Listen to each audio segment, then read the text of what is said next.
So some of the red flags to look for that are addressed in this wallet card include, lack of knowledge of the whereabouts, where they're at. So at this, like the girl that jumped in with the guys that took her to Missouri and were planning to take her to California, if you happen to run into her, she's not going to know where she is. She's not going to know where she's going. And then the control thing is another thing. They may not physically, hands-on be controlling them, but mentally and playing mind games with them, they're controlling them. And, they're out of fear that they won't try to run away or escape, that they're afraid to do something without seeking approval of the person controlling them.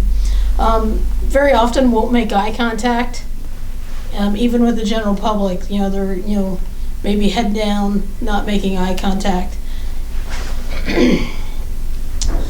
Tattooing or branding is another thing to be watching for, because very often traffickers will brand their victims so that other traffickers or other people know that that's their property, because basically they're claiming ownership at that point.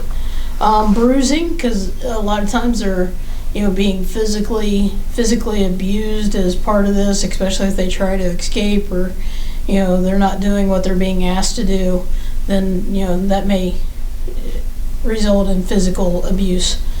And then as far as like the rest areas and the truck stops, specifically talking about the truck driving community, but seeing a van or an RV at the back, in the back parking lot of a truck stop or a rest area where young girls are going in and out of, maybe these girls aren't dressed for as cold as it is today, that could be a clue. So if we recognize any of those things, then, and you suspect human trafficking, it's okay to call 911. That's going to be the best bet. If you think something's going on right then, right there, then just call 911. Get law enforcement out there to deal with the situation. You can also call the human trafficking hotline. They're gonna take the tip, and then once they gather enough pieces to put a picture together, then maybe they'll forward that on to law enforcement. But by then, those people are going to be gone. So ultimately, 911 is the best answer. If you see something, say something. 911 is your best answer to do that.